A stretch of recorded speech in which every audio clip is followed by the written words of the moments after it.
Assalamualaikum warahmatullahi wabarakatuh. Ini gimana kabarnya anak-anak kelas 12? Baik, sebelum pertemuan kita lanjutkan, lebih baik kalian saat ini melakukan berdoa dulu ya. Seperti biasa, biar Allah Subhanahu wa taala mengabulkan dan membimbing kita dalam pembelajaran PPKN. Silakan berdoa ya. Di pertemuan yang ketiga di bab 1 masih dalam kasus-kasus pelanggaran hak dan pengingkaran kewajiban warga negara.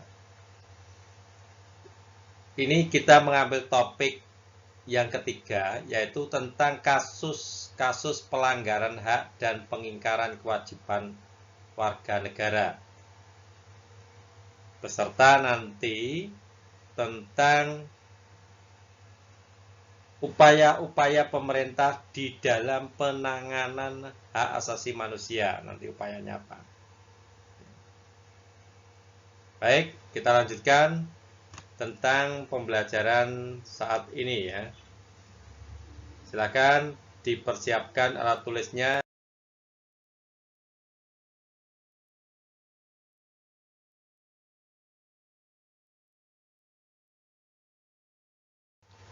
Pada pembelajaran saat ini, tujuan pembelajaran yaitu setelah siswa mempelajari materi ini, diharapkan yang pertama mampu menghargai perbedaan yang merupakan anugerah Tuhan Yang Maha Esa dalam rangka penghormatan hak asasi manusia. Yang kedua, tanggap dan proaktif terhadap berbagai pelanggaran hak dan pengingkaran kewajiban warga negara dalam kehidupan berbangsa dan bernegara. 3. Menganalisis nilai-nilai Pancasila terkait dengan kasus-kasus pelanggaran hak dan pengingkaran kewajiban warga negara dalam kehidupan berbangsa dan bernegara. 4. Menyajikan hasil analisis nilai-nilai Pancasila terkait dengan kasus-kasus pelanggaran hak dan pengingkaran kewajiban warga negara di dalam berbangsa dan bernegara. Ini tujuan pembelajarannya. Kita masuk ke dalam materi. Penyebab terjadinya pelanggaran hak dan pengingkaran kewajiban warga negara. Jadi penyebabnya ini ada beberapa hal. Yang pertama, sikap egois dan mementingkan diri sendiri. Dari sikap egois ini, seseorang itu senang sekali jika menuntut haknya, tetapi kadang melupakan kewajiban yang harus dilakukan oleh warga negara. Jadi sikap egois ini seseorang senang sekali menuntut haknya, ya tadi sudah saya katakan menuntut haknya, tetapi sering melupakan kewajiban yang harus dilakukan, sehingga hak-haknya ini hingga sengaja melanggar hak orang lain. Yang kedua, kesadaran berbangsa dan bernegara yang rendah. Jadi seorang warga negara dapat juga jatuh pada kesadaran berbangsa dan bernegara yang rendah. Berbagai faktor dapat menyebabkan hal tersebut, seperti karena terkontaminasi paham kelompok-kelompok tertentu. Ini sangat membahayakan, yang dimana paham-paham tertentu itu bertentangan dengan falsafah negara kita, yaitu Pancasila. Yang ketiga, tidak toleran. Artinya sikap tidak toleran ini biasanya dimulai dari tidak adanya penghargaan terhadap orang lain, terlebih yang berbeda. Artinya berbeda itu berbeda latar belakang, berbeda ekonomi, ras, agama, kebudayaan, dan lain sebagainya. Ini kita harus toleransi gitu loh, untuk mempererat. Yang D, penyalahgunaan kekuasaan. Kalau kita lihat dari penyalahgunaan kekuasaan, ini cenderung kepada penguasa ya. Jadi kekuasaan itu dapat dimiliki pemerintah ataupun masyarakat pada umumnya. Jadi masyarakat juga bisa memiliki kekuasaan manakala memiliki kedudukan-kedudukan, memiliki ekonomi yang tinggi. Saya ambil contoh, misalkan pemilik sebuah perusahaan tidak mempedulikan hak-hak karyawannya. Ini yang saya katakan penyalahgunaan kekuasaan. Tadi hak-hak karyawannya misalkan hak cuti, lalu hak mendapatkan ongkos yang sesuai, ini tidak diterapkan oleh perusahaan. Berarti dia menyalahgunakan kekuasaan. Saya lanjutkan tentang kasus pelanggaran hak. Artinya, hak warga negara Indonesia dijamin negara. Hal tersebut sesuai dengan Undang-Undang Negara Republik Indonesia tahun 45. Di dalam konsepnya, hal tersebut dilakukan untuk mendorong terciptanya suatu masyarakat yang tertib, aman, dan damai. Namun, dalam prakteknya masih banyak hak warga negara yang belum dapat diwujudkan dengan baik. Contohnya, hak warga negara untuk mendapatkan penghidupan yang layak. Hal tersebut sampai sekarang ya, mulai Indonesia merdeka itu pengen warga negaranya mendapat penghidupan yang layak. Tetapi sampai sekarang itu merupakan konsep.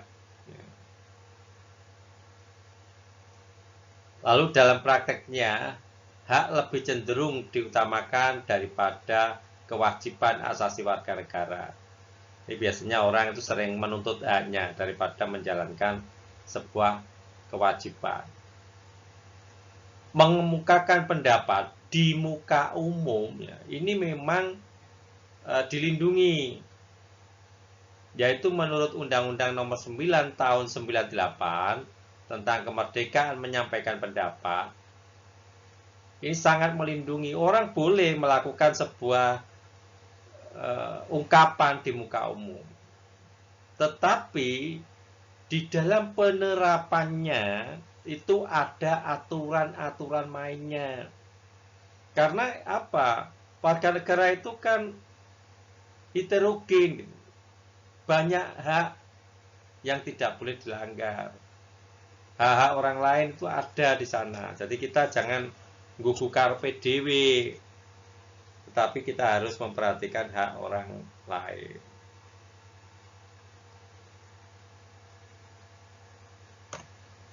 Jadi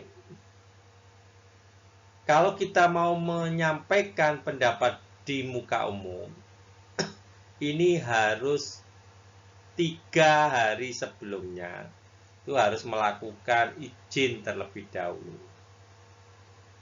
Jadi ada izin. Tujuannya apa? Kita melindungi hak orang lain tadi ya. Kalau kita mau izin, kita akan dikawal oleh polisi. Berarti kita aman itu menyampaikan. Karena kita sudah sesuai dengan prosedur. Saya lanjutkan tentang kasus pelanggaran hak asasi manusia. Ini yang saya tulis ini adalah kasus-kasus yang besar ya. Saya ambil contoh tentang kasus Tanjung Priok tahun 84. Jadi kasus ini tahun 84 ini terjadi antara aparat dan warga sekitar yang berawal dari masalah SARA ya. Dari isu-isu SARA itu mudah untuk dipancing dan unsur politik. Dalam hal ini diduga terjadi pelanggaran hak asasi manusia yang menyebabkan sejumlah korban meninggal dunia. Jadi yang meninggal dunia itu ratusan orang ketika peristiwa Tanjung Priok. Yang kedua kasus Marsina. Ini Marsina ini kalau kamu mau melihat itu ada orang Nganjuk sendiri ya. Jadi kasus Marsina ini adalah seorang pekerja wanita dari PT Catur Putra Surya, Porong, Sidoarjo ya, Jawa Timur pada tahun 1994. Marsina itu adalah salah satu korban pekerja dan aktivis hak pekerja di PT Catur Putra Surya.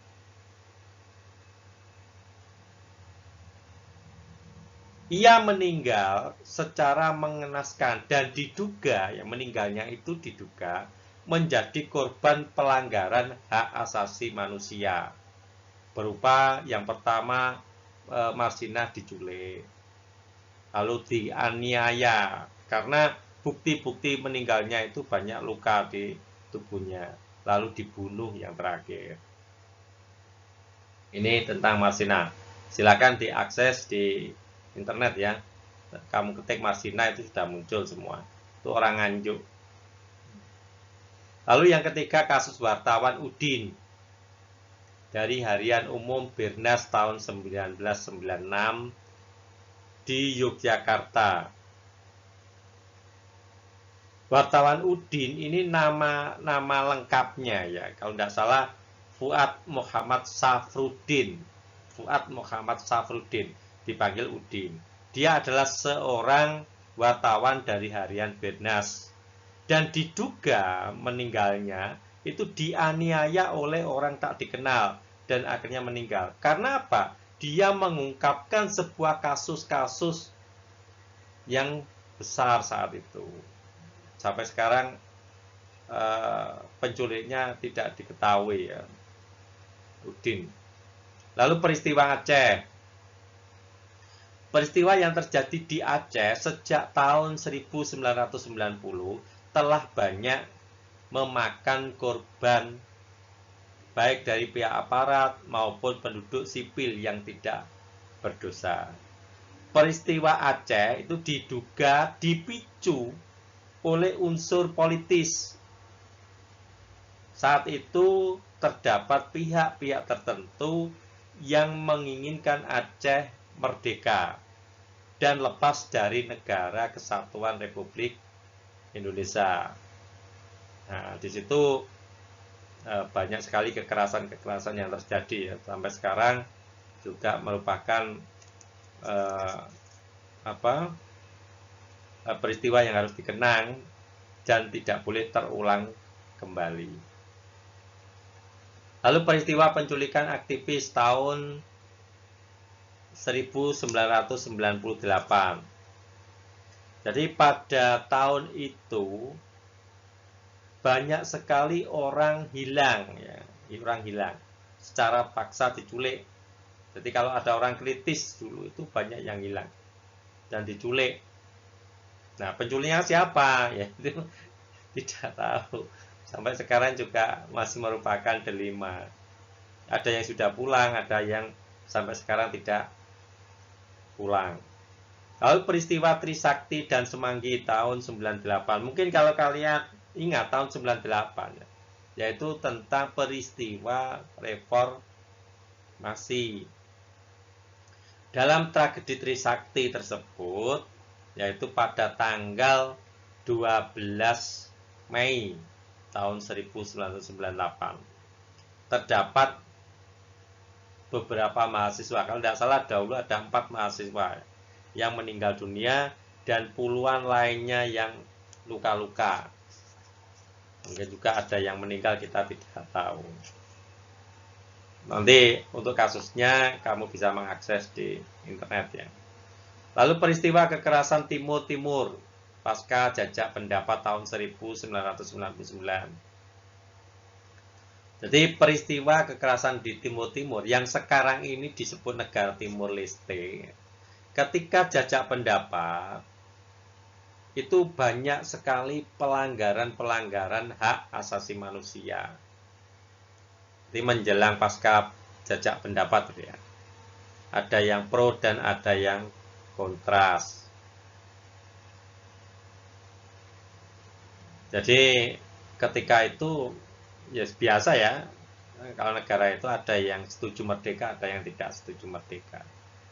Nah, ketika ada peristiwa itu banyak sekali korban-korban yang terjadi. Lalu kasus Ambon tahun 1998.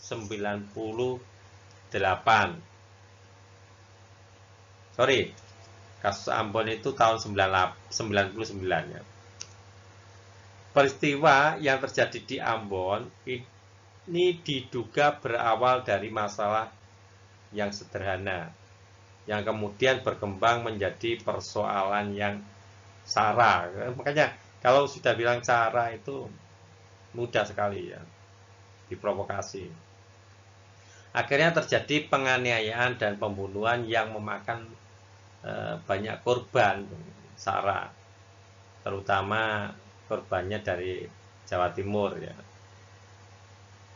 Lalu kasus Pusu tahun 1998 sampai tahun 2000. Ini telah terjadi bentrokan di Poso. Poso itu mana? Sulawesi Tengah ya. Yang mengakibatkan banyak korban. Dan kasus ini diakhiri dengan dibentuknya forum komunikasi umat beragama di Kabupaten Dati 2 Poso. Nah, sekarang alhamdulillah sudah reda ya. Lalu terjadi kasus bom Bali ya, masih ingat ya, Amrozi dan kawan-kawannya yang melakukan. Terjadinya peristiwa pemboman di Bali yaitu tahun 2002 dan tahun 2005. Jadi ada dua kasus ya. Dari 2002 dan 2005 yang dilakukan oleh kumpulan teroris. Dan peristiwa tersebut menelan banyak sekali korban dari rakyat sipil, baik dari negara Indonesia, warga negara Indonesia, maupun warga negara asing. Jadi korbannya itu ada juga yang dari negara asing. Ini kasus bom Bali. Semoga tidak terulang kembali. Sekarang contoh kasus pelanggaran HAM di lingkungan keluarga. Jadi contoh kasusnya itu orang tua memaksakan keinginannya kepada anaknya. Misalkan anaknya pengen sekolah, orang tuanya suruh bekerja. Orang tuanya memaksa anaknya untuk menikah dengan pilihan orang tua. Jadi contohnya memaksa. Lalu orang tua menganiaya anaknya. Kayak ratapan anak tiri. Lalu anak melawan menganiaya orang tua atau saudaranya, auzubillah min dzalik ya. Jadi kasusnya ada memang. Orang tua anak membunuh orang tuanya. Ada anak menuntut orang tuanya. Jadi menuntut minta sejumlah harta kepada orang tuanya di pengadilan itu ada. Lalu majikan memperlakukan asisten rumah tangganya sewenang-wenang, tidak mempedulikan haknya. Ini yang kasus yang terjadi di lingkungan keluarga. Lalu contoh pelanggaran HAM di sekolah, adanya oknum guru. Saya katakan oknum kan tidak semuanya guru, melakukan sebuah kekerasan fisik kepada siswanya. Oknum siswa senior melakukan tindak kekerasan fisik dan mental kepada juniornya ya, bukan seniornya, juniornya. Lalu siswa memalak dan menganiaya siswa lainnya. Siswa melakukan tawuran pelajar dengan teman sekolahnya. atau siswa dari sekolah lainnya. Ini contoh pelanggaran HAM yang terjadi di sekolah. Lalu contoh pelanggaran HAM yang ada di lingkungan masyarakat. Contohnya pertikaian antar kelompok, perbuatan main hakim sendiri terhadap seorang yang dituduh mencuri, penculikan bayi, pembunuhan, merusak sarana fasilitas umum, dan lain sebagainya. Ini contoh-contoh kasusnya. Lalu penanganan pelanggaran hak dan pengingkaran kewajiban warga negara. Penanganan pelanggaran hak dan pengingkaran kewajiban warga negara.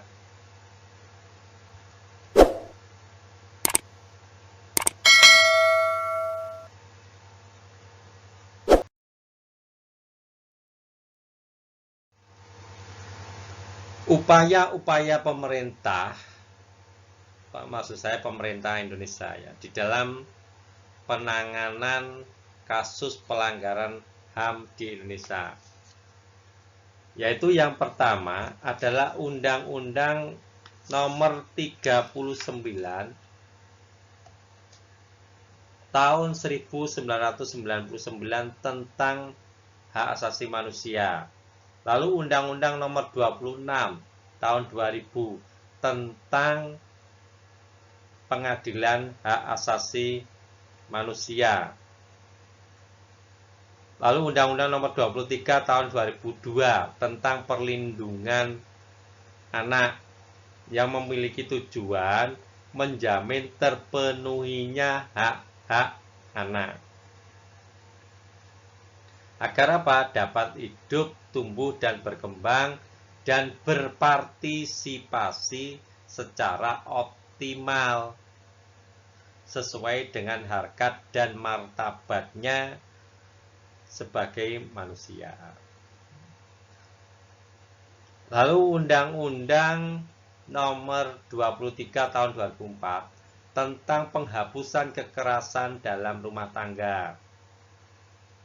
Ini kalau dulu itu kasus penganiayaan luar biasa ya. Lalu Undang-Undang Nomor 13 tahun 2006 tentang perlindungan saksi dan korban untuk memberikan rasa aman kepada mereka. Artinya saksi itu dilindungi oleh negara. Makanya tidak usah takut kalau kamu memberikan kesaksian di pengadilan. Karena apa? Dilindungi oleh negara. Lalu peraturan pemerintah nomor 4 tahun 2008 tentang pemberian kompensasi, restitusi kepada saksi dan korban. Ini upaya penanganan yang dilakukan oleh pemerintah. Jadi menciptakan undang-undang. Sekarang tugas kalian adalah sebutkan minimal 5 contoh kasus pelanggaran HAM yang terjadi di lingkungan masyarakat. Lalu sebutkan minimal 5 contoh kasus pelanggaran HAM yang terjadi di lingkungan keluarga. Ini silakan nanti ditulis dan dikirim ke form pengiriman tugas ya. Terima kasih. Persiapan untuk minggu depan adalah ulangan harian ya. Tolong dipersiapkan, semoga kalian sehat selalu dan keluarga juga dalam lindungan Allah Subhanahu wa taala. Saya akhiri, assalamualaikum warahmatullahi wabarakatuh.